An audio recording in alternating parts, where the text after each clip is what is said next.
Why does a 30-second video need another video underneath it just to keep you watching? Why does a person talking need race cars below them? Why does a simple story need flashing captions, sound effects, fast cuts, constant zooms, and something moving every half second? The truth is, your brain is not rotting. It is being trained. And if you do not understand how this machine works, you will slowly lose the ability to choose what you watch. Look at this empty space. Feel how your brain immediately starts trying to escape? That is not boredom. It is an alarm signal.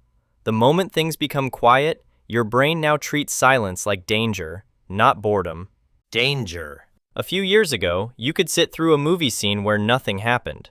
A character looked out of a window, the music played softly, a thought arrived, and somehow that was enough. But today, 10 seconds of silence feels like a technical failure. A slow sentence feels suspicious. A still image feels dead. Brain rot is not decay. It is extreme adaptation to an environment designed to interrupt you. Your phone is not a tool. It is a pocket slot machine. Engineers in Silicon Valley use a technique called variable reward. It is the same mechanism that keeps people glued to casinos for hours. You never know if the next swipe will give you a funny video, a shocking news story, or a hit of outrage. And that is the trap. Uncertainty releases more dopamine than a guaranteed reward. Your brain is not addicted only to pleasure. It is addicted to the possibility of pleasure. You are gambling with your minutes, one swipe at a time, hoping for the next hit of chemical reward. Every swipe is a whip crack against your nervous system. Every refresh tells your brain learns one dangerous rule. Stillness means missing out. But this training has a cost you do not see. Every time you jump from one video to another, your brain pays a switch tax.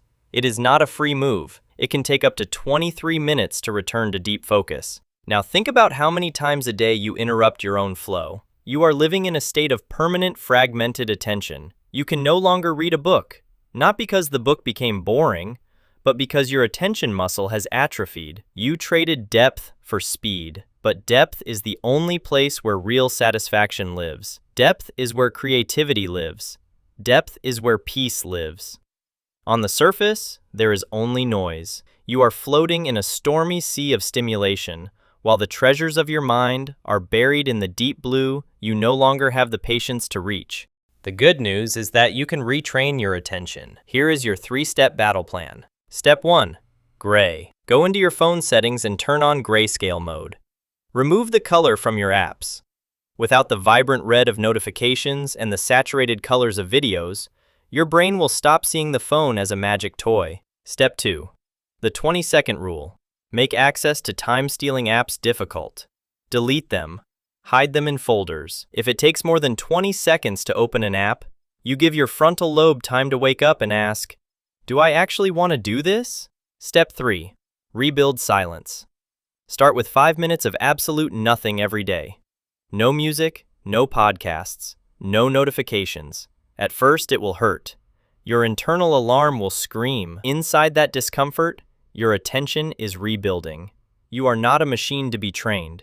You are the owner of the machine. Your attention is the most valuable resource you own, because your attention decides what your life feels like. What you look at shapes what you think about. What you think about shapes what you become. So do not give it away to an algorithm that only wants to sell you ads. Take back the lighthouse. Decide where to look. Start now, stay here, and this time, really look. When did silence start feeling uncomfortable?